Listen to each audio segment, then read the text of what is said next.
Now, the purpose of the Bible is to testify of Jesus Christ. The Bible, from Genesis to Revelation, points to Christ. The Bible is true in a very strange way. What you do as an educated person is sample that structure that constitutes the sum total of the texts of our civilization. Because if those four things are true, that there's truth, that God exists, that miracles are possible, and the New Testament is reliable enough to let us know that the resurrection occurred, then Christianity is true. Because if Jesus rose from the dead, game over, Christianity is true. So, what is the food you give to the soul? It is reading the Bible, the Word of God. And I don't care who you are, you cannot live a victorious life if you neglect Bible reading and Bible study.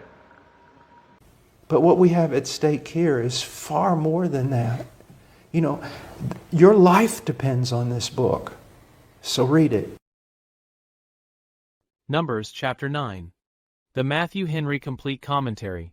This chapter is: first, concerning the great ordinance of the Passover, 1. Orders given for the observance of it at the return of the year, verses 1 through 5. 2. Provisos added in regard to such as should be ceremonially unclean or otherwise disabled at the time when the Passover was to be kept, verses 6 through 14. Second, concerning the great favor of the pillar of cloud, which was a guide to Israel through the wilderness, verses 15, etc.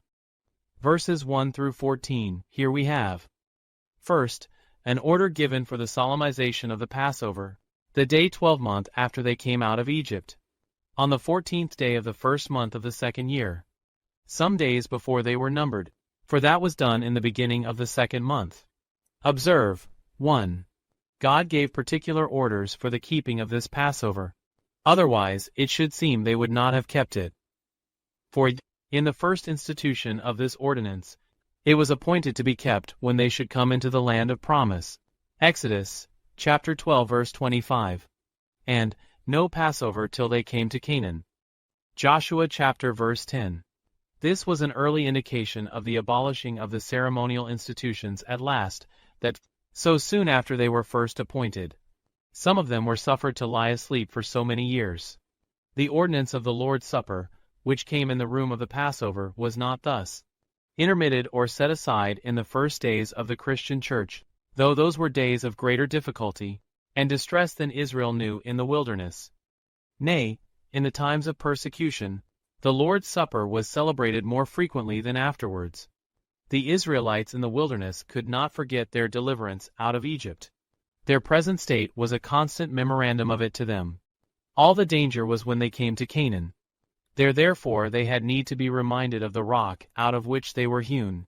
However, because the first Passover was celebrated in a hurry, and was rather the substance itself than the sign, it was the will of God that at the return of the year, when they were more composed and better acquainted with the divine law, they should observe it again, that their children might more distinctly understand the solemnity, and the better remember it hereafter. Calvin supposes that they were obliged to keep it now, and notes it as an instance of their carelessness that they had need to be reminded of an institution which they so lately received. 2. Moses faithfully transmitted to the people the orders given him. Verse 4. Thus Paul delivered to the churches what he received of the Lord concerning the gospel Passover. 1 Corinthians chapter 1 verse 20. 3. Note, magistrates must be monitors, and ministers must stir up men's minds by way of remembrance to that which is good. 3. The people observed the orders given them. Verse 5. Though they had lately kept the feast of dedication, chapter 7, yet they did not desire to excuse themselves with that from keeping this feast. Note, extraordinary performances must not supersede or jostle out or stated services.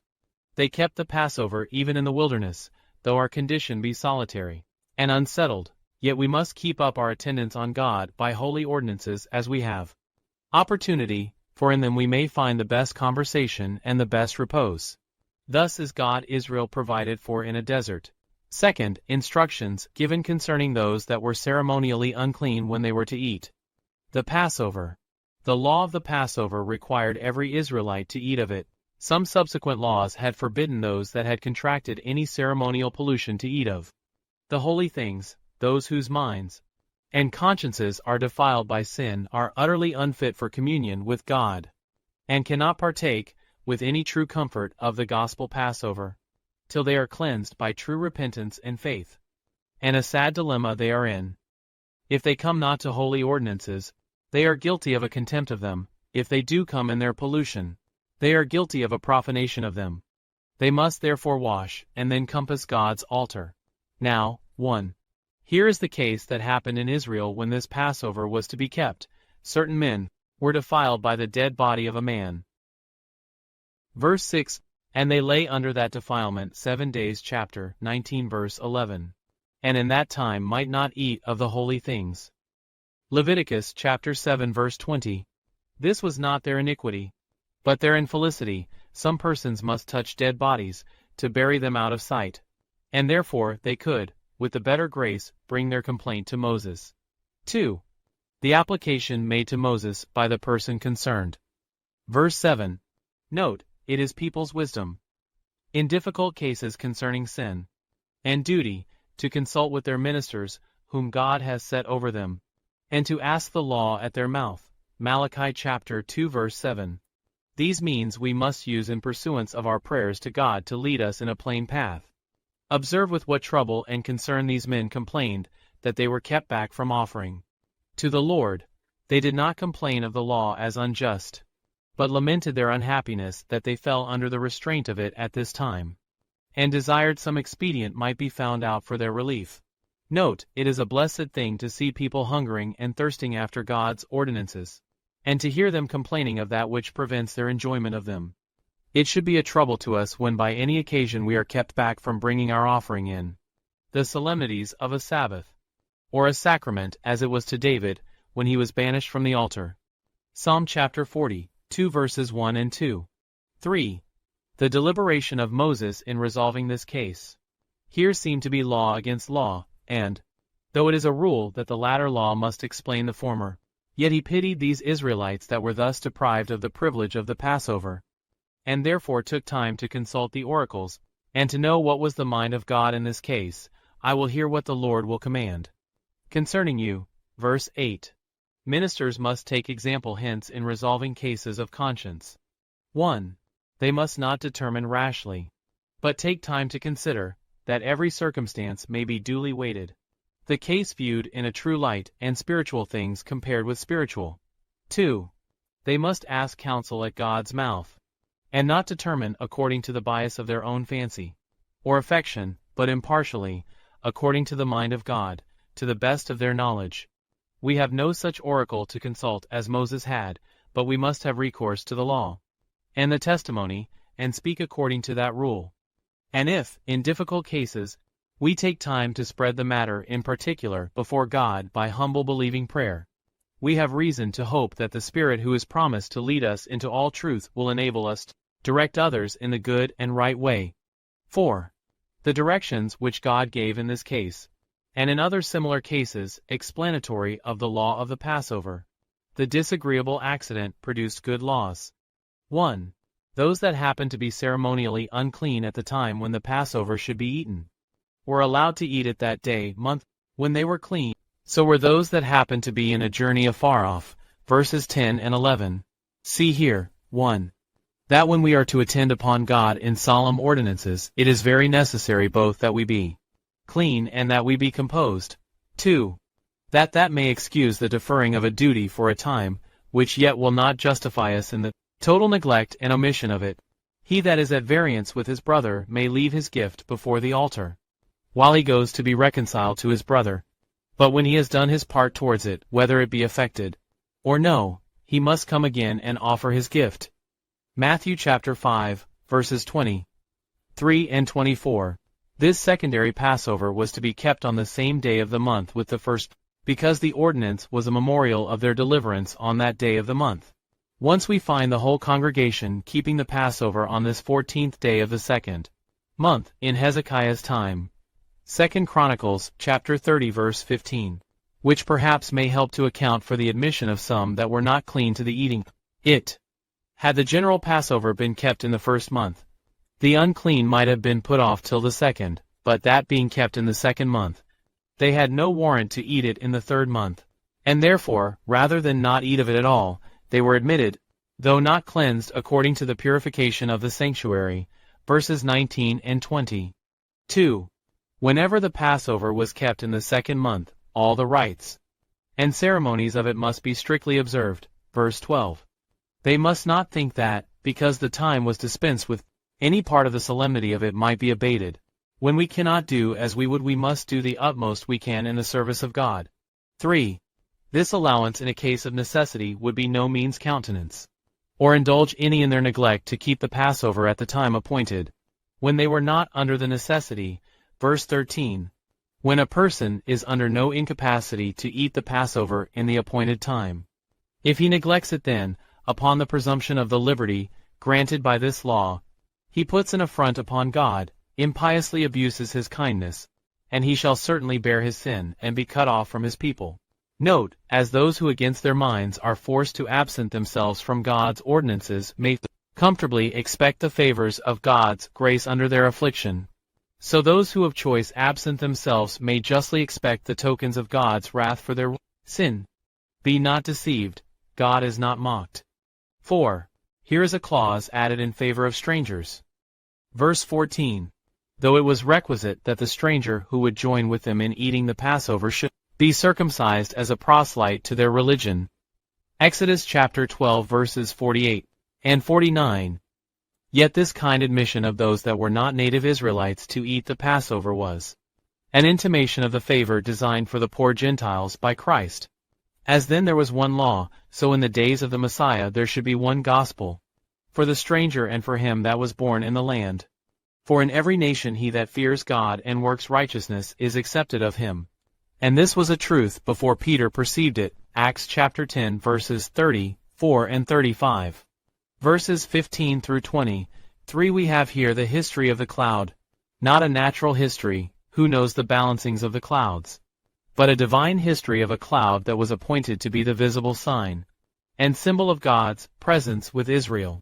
First, when the tabernacle was finished, this cloud, which before had hung on high over their camp, settled upon the tabernacle and covered it, to show that God manifests his presence with his people in, and by his ordinances there he makes himself known. And to them we must look if we would see the beauty of the Lord. Psalms chapter 20. 7 verse 4, Ezekiel chapter 30. 7 verses 20. 6 and 27. Thus God glorified his own appointments, and signified his acceptance of his people's love and obedience. Second, that which appeared as a cloud by day appeared as a fire all night. Had it been a cloud only, it would not have been visible by night, and, had it been a fire only, it would have been scarcely discernible by day. But God would give them sensible demonstrations of the constancy of his presence with them, and his care of them, and that he kept them night and day. Isaiah chapter 20. 7 verse 3, Psalm chapter 120, 1 verse 6. And thus we are taught to set God always before us, and to see him near us both night and day. Something of the nature of that divine revelation, which the Old Testament church was governed by, might also be signified by these visible signs of God's presence. The cloud denoting the darkness, and the fire the terror of that dispensation. In comparison with the more clear and comfortable discoveries God has made of his glory in the face of Jesus Christ. Third, this pillar of cloud and fire directed and determined all the motions, marches, and encampments of Israel in the wilderness. 1. As long as the cloud rested upon the tabernacle, so long they continued in the same place, and never stirred, though no doubt they were very desirous to be pressing forward in their journey towards Canaan, where they longed to be, and hoped to be quickly. Yet as long as the cloud rested, if it was a month or a year, so long they rested. Verse 22. Note, he that believeth doth not make haste. There is no time lost while we are waiting God's time. It is as acceptable a piece of submission to the will of God to sit still contentedly when our lot requires it as to work for him when we are called to it. 2. When the cloud was taken up, they removed, how comfortably soever they were encamped. Verse 17. Whether it moved by day or night, they delayed not to attend its motions. Verse 21. And probably there were some appointed to stand sentinel day and night within sight of it to give timely notice to the camp of its beginning to stir. And this called keeping the charge of the Lord. The people, being thus kept at a constant uncertainty, and having no time fixed for stopping or removing, were obliged to hold themselves in constant readiness to march upon very short warning. And for the same reason we are kept at uncertainty concerning the time of our putting off the earthly house of this tabernacle, that we may be always ready to remove at the commandment of the Lord. 3. As long and as far as the cloud moved, so long and so far they marched, and just where it abode they pitched their tents about it, and God's tent under it. Verse 17. Note, it is uncomfortable staying when God has departed, but very safe and pleasant going when we see God go before us and resting where He appoints us to rest.